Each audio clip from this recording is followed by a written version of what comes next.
ബഹുമാന്യനായ അംഗം ശ്രീ PC വിഷ്ണുനാഥ് ഇങ്ങനെ ഒരു അടിയന്തര പ്രമേയം കൊണ്ടുവന്നപ്പോൾ ആ അടിയന്തര പ്രമേയത്തിന്റെ ഒരു കക്ഷി രാഷ്ട്രീയ ഉള്ളടക്കത്തോട് യോജിക്കുന്നില്ലെങ്കിലും അതൊരു ഗൗരവമുള്ള സാമൂഹിക വിപത്തിനെ മുന്നോട്ട് വെക്കുന്നുണ്ട്, അത് ഉയർത്തുന്നുണ്ട് എന്ന് കണക്കിലെടുത്താണ് രാവിലെ തന്നെ ഇത് ചർച്ച ചെയ്യാൻ തയ്യാറാണ് എന്ന് സർക്കാരിന് വേണ്ടി ഞാൻ അറിയിച്ചത്. ബഹുമാന്യനായിട്ടുള്ള വിഷ്ണുനാഥ് വളരെ കാര്യഗൗരവത്തോടു കൂടി തന്നെയാണ് ആ വിഷയം ഇവിടെ അവതരിപ്പിച്ചത്.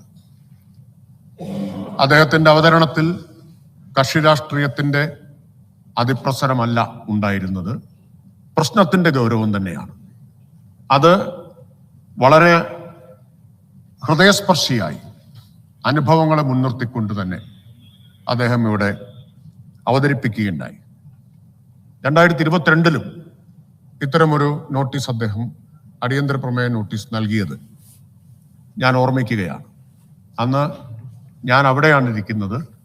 ബഹുമാന്യനായ മുഖ്യമന്ത്രി അന്ന് പറഞ്ഞത് അന്നത്തെ ആ ദിവസത്തിന്റെ പ്രത്യേകത കൊണ്ട് സഭ നിർത്തിവെച്ച് ചർച്ച ചെയ്യാൻ കഴിയാത്തത് കൊണ്ടാണ് യഥാർത്ഥത്തിൽ ചർച്ച ചെയ്യേണ്ട വിഷയമാണ് എന്ന് പറഞ്ഞ് പൊതുവിൽ ഈ സഭയാകെ ഒരുമിച്ച് നിൽക്കേണ്ടതിന്റെ, അതിലൂടെ നാടിനെ മുഴുവൻ ഈ വിപത്തിനെതിരായി ഒരുമിപ്പിച്ച് നിർത്തേണ്ടതിന്റെ പ്രാധാന്യം ബഹുമാനപ്പെട്ട മുഖ്യമന്ത്രി അന്നെടുത്തു പറഞ്ഞു.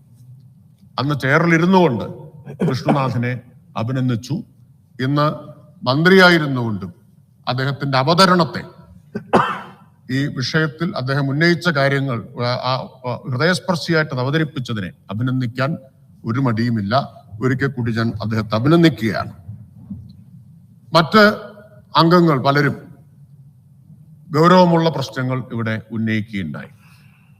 അവസാനമൊക്കെ ആയപ്പോഴേക്കും കുറച്ച് രാഷ്ട്രീയം കയറി വന്നിട്ടുണ്ട്. എങ്കിലും പ്രത്യേകിച്ച് പ്രതിപക്ഷ നേതാവൊക്കെ പറഞ്ഞപ്പോൾ സാധാരണ അത്രയില്ലെങ്കിലും അദ്ദേഹം കുറച്ച് രാഷ്ട്രീയമായിട്ടുള്ള മുനകൾ അദ്ദേഹത്തിന്റെ പ്രസംഗങ്ങളിൽ ഉണ്ടായിരുന്നു. എങ്കിലും ഞാൻ ഈ പ്രശ്നത്തിന്റെ ഗൗരവത്തിൽ നിന്നുകൊണ്ട് മറുപടി പറയാനാണ് ആഗ്രഹിക്കുന്നത്.